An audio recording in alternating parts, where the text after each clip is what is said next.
What if I could show you a way that you could use the powers of ChatGPT and AI with other tools as well to increase the retention, the learning, the memorization that your employees have for important procedures, for important ways of dealing with customers? Your standard operating procedures can be facilitated, and at the same time, they're having fun doing it.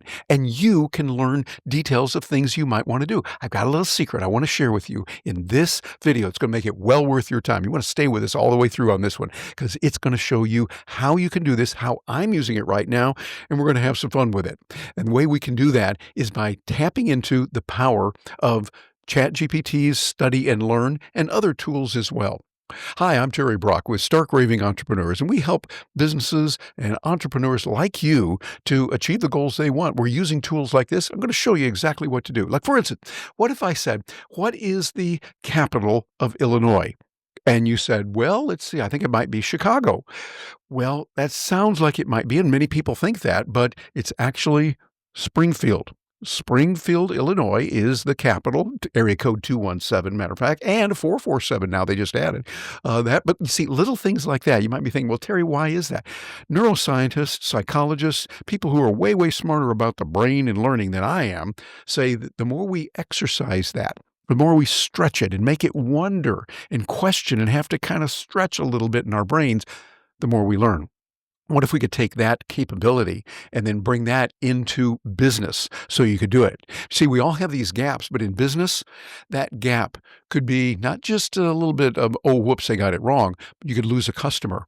It could cost a major mistake that costs money. It could even result in legal issues. Here's a way to start helping your employees learn about it. There's a feature in ChatGPT called Study and Learn. Look up that feature or ask ChatGPT to show you about Study and Learn. It's a little function they have where it helps you to develop a little game or a memorization study aid. I've been using this now with some tools, and it helps me enormously. Like, for instance, one of the things I've been doing is using it for state capitals. I just like to learn the state capitals and what they are. So I can say, well, what is the capital of this state or that state? And a good way to do that is with ChatGPT. Let me show you what I mean. I'm going in here on my phone. I mean, we're getting real intimate here. I'm using my very phone here, and you'll see I'm going to use the voice mode. This is where it makes it really, really easy and a lot of fun. That's important. When it's fun, when it's easy, we're more likely to do it. Direct that toward business goals and objectives, and you're going to do really well. So let me show you. Come on, whether you ready to have some fun, let's do this together. It's just you and me here. So we're going to do this here. I'm in this right now in ChatGPT, got the voice mode down there, and I'm going to click on it, and I'm going to tap on that button and come in here, and I'm going to then bring up ChatGPT. Here it comes. ChatGPT, I need your help. I'm going to go through the states, and I want to know the capitals of those states. So I need you to quiz me on it. So here's what I'd like you to do. Go through and you ask, what is the capital of, and give me the state, and then I'll come back with what I think it is. You tell me if I got it right or wrong, and then we can go from there. So you're going to do this at random. And by the way, I have not practiced this before. Here we go. This is going to be fun. So ChatGPT, does that make sense to you? Absolutely. That makes perfect sense. I'm all in for a fun little state capital quiz. I'll pick states at random, ask you what the capital is, and then you can give me your best guess. We'll see how you do, and I'll let you know if you nailed it or if there's another capital to keep in mind. Sounds good. Well, hit me with the first state then. Give me a state, and I'll try to give you the capital. All right, let's kick it off. Let's start with a nice one. What is the capital of Kentucky? Let's see what Kentucky. you got. Kentucky. Oh, that's a different one. Some might think that it's Louisville, but it's not Louisville. It is Frankfurt. You got it exactly right. It is indeed Frankfurt and not Louisville. Nicely done. Let's keep going with the next one. Okay, what's the next state? All right, let's roll right into the next one. How about this? What is the capital of Oregon? The capital of Oregon. Well, some might think that it's Portland, but it's not. It is Salem, Oregon. Yep, you're absolutely right again. It is Salem, not Portland. You're 2 for 2. Let's keep going and see if we can stump you. Okay, what's the next one? All right, let's do it. Next up, let's see if you can tell me the capital of Illinois. Let's Oh, see if you get that right. right? Yeah, well, now the capital of Illinois, some think that might be Chicago, where you have the 312 area code along with a few others too. But no, no, no, no. It is Springfield, which is a 217. And I think they just recently added 447. Is that correct? You are spot on. It is Springfield, Illinois, and you're absolutely right about the area codes too. They do have 217 and they recently added 447. So you're totally nailing it. Let's keep this quiz rolling.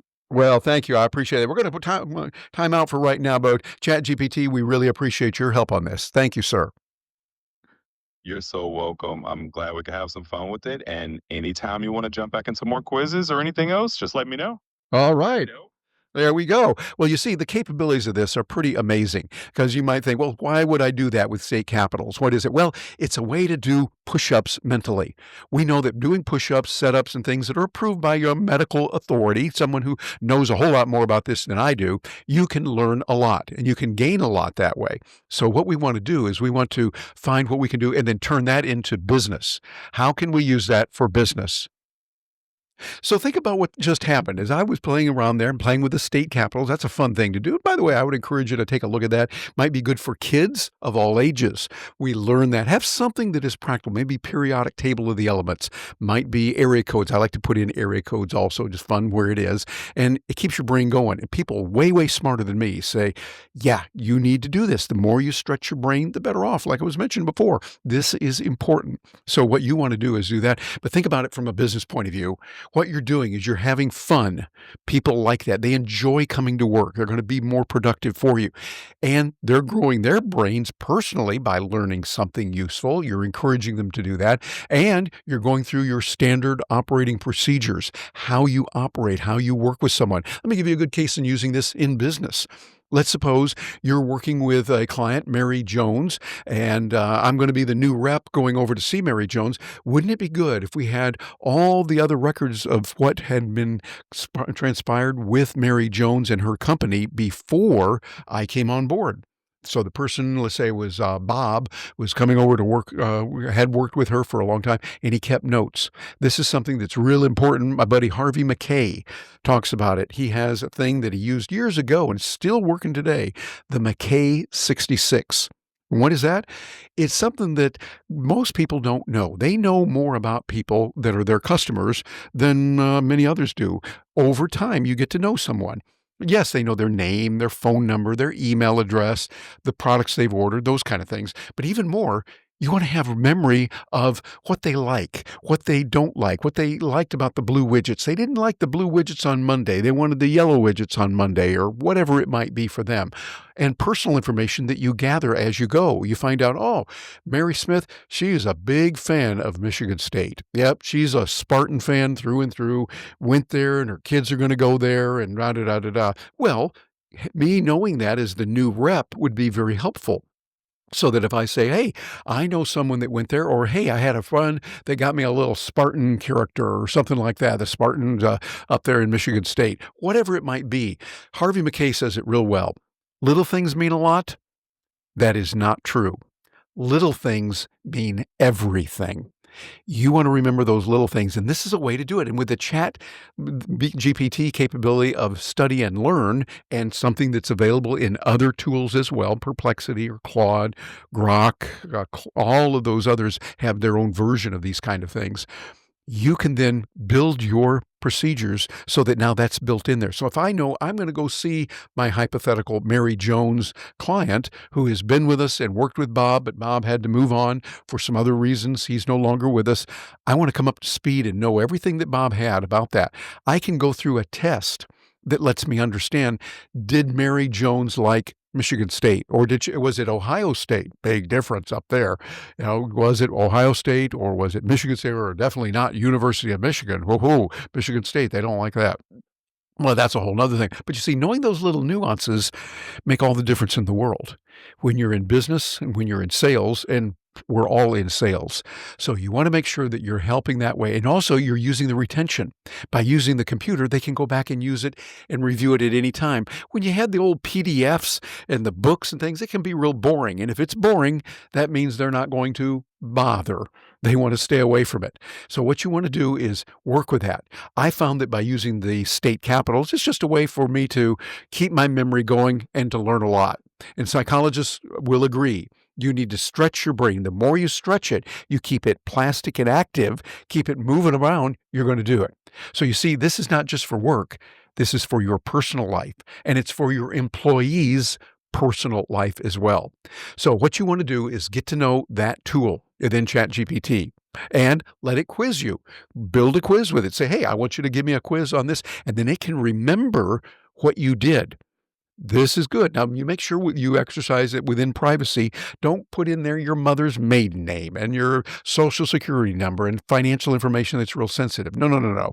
But you trying to learn the state capitals, okay, that's good. You trying to learn the particulars about my hypothetical Mary Jones client of yours and customer, that's going to be different. And you can also remember the little gotchas. Like, for instance, when we say, well, Chicago is not the capital of Illinois, little things like that are important. Now, in trivia with the states, obviously it doesn't mean as much. But if you said, oh, yeah, the green widgets are the ones that are really good, and you look at Mary didn't like green widgets, she really wanted the red widgets instead. And you go, yeah, the green widgets are good. That's not going to hold up. So those little things like that can make all the difference in the world.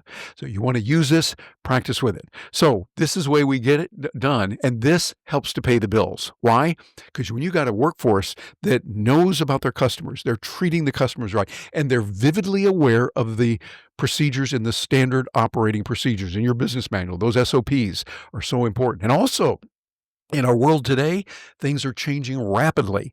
When they change so fast, you want everyone to come up to speed quickly. Using Study and Learn is a great tool to, one, make it fun. That means they're more likely to do it. Number two, make sure they're repeating it. And number three, they feel comfortable with it. Because here's a procedure I like to put in there. You never fail. If you have, say, 5 questions and you go through and you get 3 of them right and you missed a couple of them, not a problem. What we do is we just remember that and review it over and over until you get it right. So everyone graduates with an A+. You got it right. You might have missed a couple of them. Okay, had to review it, even had to go over it a few other times.